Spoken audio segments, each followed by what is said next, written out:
6-8 महिन्यांपूर्वी ज्या IT sector मधले जॉब सगळ्यात सिक्युअर वाटत होते, त्याच सेक्टर मधले जॉब आज सगळ्यात अनसिक्युअर झाले आहेत. TCS, इन्फोसिस, एसेंचर, विप्रो अशा अनेक कंपन्यांमधून हजारो एम्प्लॉईजला ले ऑफ केलं जात आहे. पण हे ऍक्च्युअल मध्ये ले ऑफ आहे का? तर हे ले ऑफ नाही, तर हे आहेत फोर्स रेजिग्नेशन्स. तर याच फोर्स रेजिग्नेशनचे म्हणजे ज्याला ऑफिशियली ले ऑफ नाव दिलं आहे, त्याची रियालिटी आज मी तुम्हाला सांगणार आहे. आयटी सेक्टरकडे भारतामध्ये एक सिक्युअर करिअर ऑप्शन म्हणून पाहिलं जातं आणि त्याच सेक्टरमध्ये आज TCS, इन्फोसिस, विप्रो, एसेंचर अशा कंपन्यांमधून हजारो एम्प्लॉईजचं ले ऑफ केलं जात आहे. आणि या पाठीमागे कारण सांगितलं जात आहे रिस्ट्रक्चरिंग, रिस्केलिंग. प्रत्येक कंपनी त्यांचा ले ऑफचा आकडा डिक्लेअर करत आहे, पण रिसोर्सेस न्यूज कडून असं समजत आहे की हा आकडा ऍक्च्युअल नसून ऍक्च्युअल आकडा याच्यापेक्षा भरपूर जास्त आहे. एम्प्लॉईजला बेंचवर बसून त्यांना रिझाईन देण्यासाठी भाग पाडलं जात आहे. फोर्स रेजिग्नेशन हा शब्द आपण सध्या सोशल मीडिया, न्यूज, टीव्ही या माध्यमातून भरपूर ऐकत आहेत. पण फोर्स रेजिग्नेशन म्हणजे काय नेमकं? फोर्स रेजिग्नेशन म्हणजे सिम्पली HR तुम्हाला मीटिंगसाठी बोलवतात आणि क्लिअरली सांगतात 20-25 मिनिटांमध्ये रिझाईन करा, नाहीतर पुअर परफॉर्मन्स दाखवून टर्मिनेट केलं जाईल. आणि ले ऑफ म्हणजे एखादा जॉब रोल जेव्हा कंपनी परमनंटली बंद करते, तेव्हा कंपनी एम्प्लॉईजला सांगते की आम्ही हा जॉब रोल बंद करत आहे, तुम्हाला योग्य ते कॉम्पेन्सेशन देऊ. आता या ठिकाणी हा प्रश्न निर्माण होतो की ले ऑफ हा एक ऑप्शन असतानाही फोर्स रेजिग्नेशनची काय गरज पडली? तर फोर्स रेजिग्नेशन मध्ये रेजिग्नेशन जरी व्हॉलंटरी दिसत असतं तरी ते प्रेशर मध्ये दिलं असतं.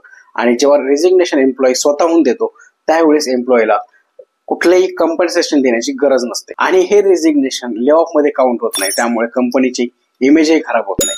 आणि मोठ्या प्रमाणात ले ऑफ दाखवलं तर लेबर कमिशन, युनियन, मीडिया यांच्या थ्रू भरपूर क्वेश्चन्स येतात. त्यामुळे पब्लिक मध्ये कंपनीची इमेज क्लीन राहण्यासाठी फोर्स रेजिग्नेशनची टर्म इंट्रोड्यूस केली गेली आहे.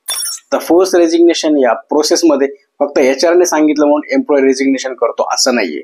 तर यामध्ये HR कडून क्लिअर वॉर्निंग असते की तुम्ही जर रिझाईन केलं नाही तर पुअर परफॉर्मन्स दाखवून टर्मिनेट केलं जाईल. आणि टर्मिनेशन लेटर हे फ्युचर करिअरसाठी रेड मार्क असतो, त्यामुळे एम्प्लॉई प्रेशर मध्ये येऊन रिझाईन देतो. TCS ने ऑफिशियली 12,000 एम्प्लॉईजचं ले ऑफ करणार असं सांगितलंय, पण फक्त पुणे लोकेशनला 2,500 लोकांवर फोर्स रेजिग्नेशनसाठी प्रेशर दिलाय आणि ही तक्रार NITS ने स्वतः केलेली आहे. बरेच युनियन, न्यूज आणि रिसोर्सेस कडून समजतं की हा आकडा ऍक्च्युअल मध्ये 80,000च्याही पुढे आहे. TCSच्या या ले ऑफ प्रोसेसमध्ये भरपूर एम्प्लॉईजना फिजिकल असॉल्टही केलाय आणि याबद्दल पोलीस केसेसही झालेल्या आहेत. नॉयडा मधल्या 2 केसेस अशा आहेत की त्यामधल्या एका एम्प्लॉईला 3 HR ने मिळून फिजिकल असॉल्ट केलं आणि एका मॅटर्निटी लिव्ह वरून परत आलेल्या एम्प्लॉईला सेम डेला रेजिग्नेशन द्यायला भाग पाडलं.